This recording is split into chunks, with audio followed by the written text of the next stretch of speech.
আসসালামু আলাইকুম। শুরু করছি প্রণয়ের অমলকাব্য উপন্যাসের পর্ব ৯। লেখক D.R.M. সোহাগ, পাঠিকা জাহারা সুলতানা। মায়রার কথা শুনে ইনায়া হা করে তাকালো।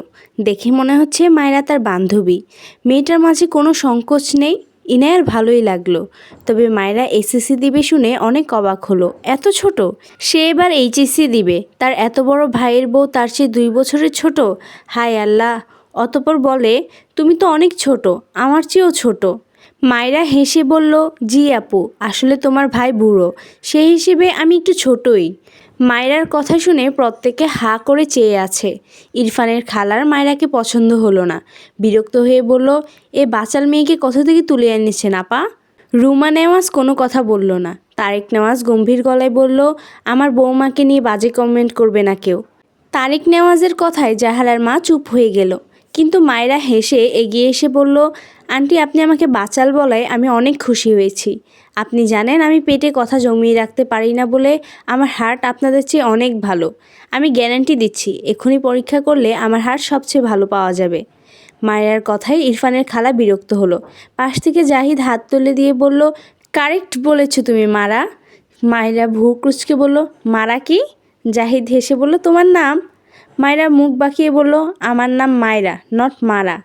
জাহিদ মাথা চুলকে বলল, ও সরি, বলতে ভুলে গিয়েছিলাম।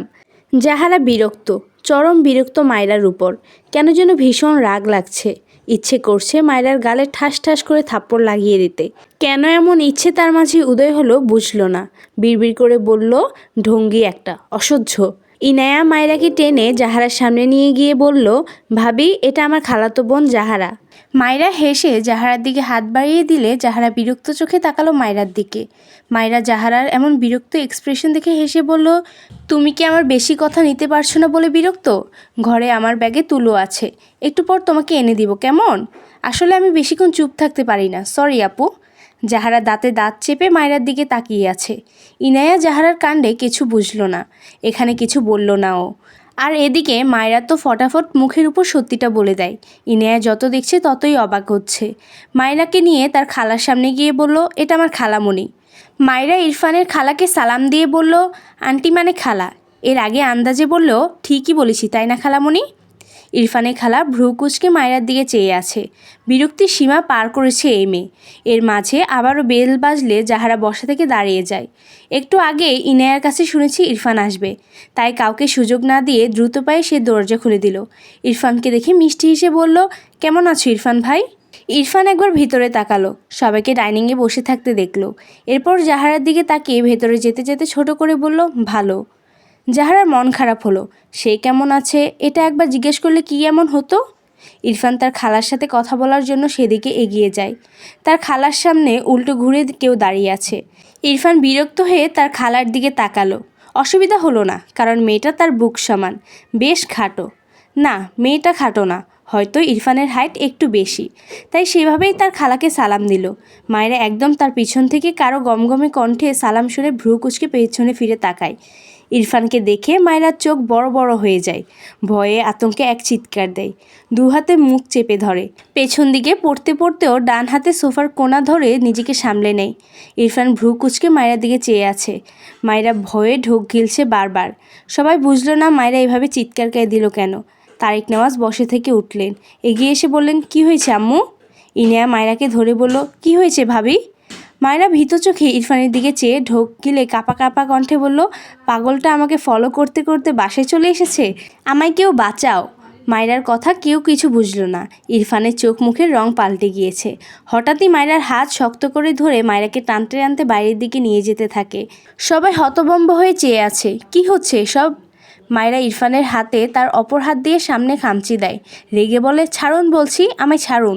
অসভ্য লোক, অন্যের বউকে টাচ করতে লজ্জা করে না?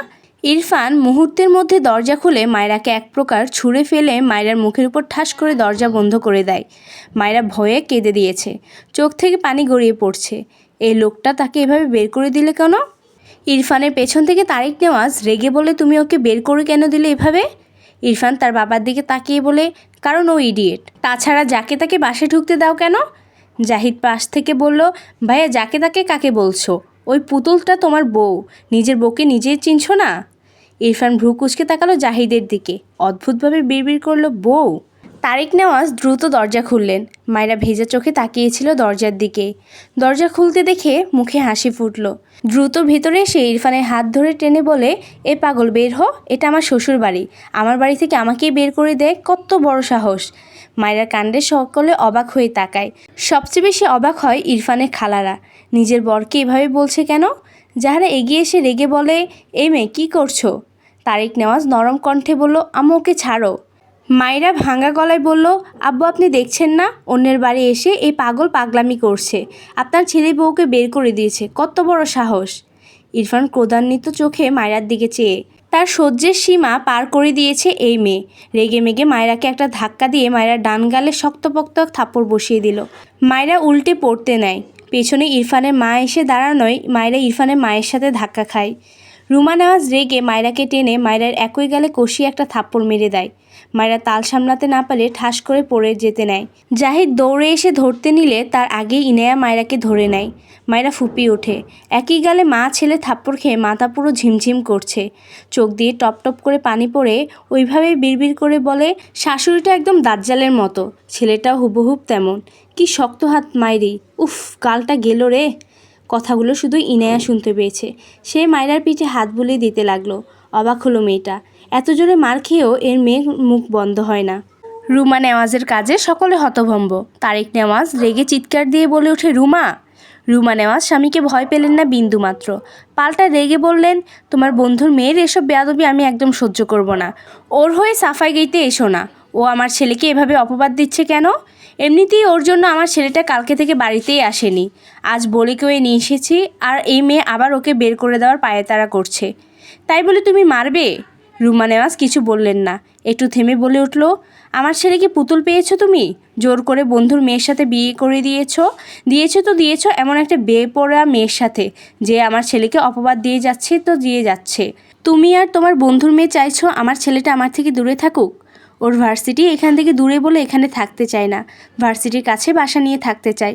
আমি পারি না। আমার ছেলে আমার কাজ ছাড়া হলে আমি কিভাবে থাকবো? কত বলে কয়ে ওকে এখানে রেখেছি। তোমার ছেলের যা রাগ জেদ, একবার বাড়ি থেকে বের হলে দেখবে আর আসবেই না। তোমরা সবাই তো ভালোই থাকবে, আমি মা, তাই কষ্ট শুধু আমারই হবে। কথাগুলো বলতে বলতে রুমা নেওয়াজের চোখ ভিজে যায়। তারিক নেওয়াজ দীর্ঘশ্বাস ফেললেন। ইরফান এগিয়ে এসে তার মাকে আগলে সোফায় বসিয়ে দিল। মায়ের সামনে হাঁটু মুড়ে বসে তার মায়ের দুহাত তার দুহাতের মাঝে গিয়ে চুম্মু আঁকল। এরপর মায়ের দিকে চেয়ে গম্ভীর গলায় বলল, আমি সবসময় তোমার সাথেই থাকবো আম্মু, please don't cry. Ruma Newaz ছেলের মাথায় হাত বুলিয়ে দিল। তার কষ্ট হয় ছেলেটার জন্য। ছেলেটা এমন একরোখা রাগী বদমেজাজি কেন বোঝে না।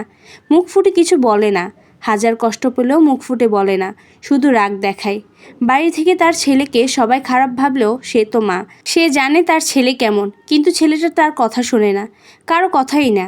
মেয়েটা যখন বারবার তাকে পাগল বলছিল, কষ্টে তার বুকটা ফেটে যাচ্ছিল। এ চুল কাটার ব্যাপারে সে কত বলেছে, কিন্তু ইরফানের মাঝে কোনো ভাবান্তর নেই। মায়েরা বারবার পাগল বলায় এসব তার মাথা চাড়া দিয়ে উঠেছিল। চুল এমন রাখার জন্য তাকে মা হিসেবে অনেকের অনেক কটু কথা শুনতে হয়েছে। বিশেষ করে তার শ্বশুরবাড়ির লোকেরা সব দোষ তাকে দেয়, কারণ সে মা। ইরফান তার মায়ের দিকে তাকিয়ে থাকলো বেশ কিছুক্ষণ, কিন্তু কিচ্ছু বলল না। মাথা নিচু করে ফোঁস করে শ্বাস ফেলে বসা থেকে উঠে দাঁড়ালো। চুপচাপ তার ঘরের দিকে যেতে যেতে বাবার কথায় দাঁড়িয়ে পড়ল। বিয়ে করা বউ তোমার, মেনে নিতে শেখো, অসভ্য ছেলের পরিচয় দিও না। ইরফান ঘাড় বাঁকিয়ে বাবার দিকে তাকায়, উপহাসের সুরে বলে, মেনে নেওয়ার জন্য ছেলের মতামত নিতে হয়। তুমি কেমন সভ্য বাবা যে তার ছেলের গলায় জোর করে একজনকে গছিয়ে দিয়েছ?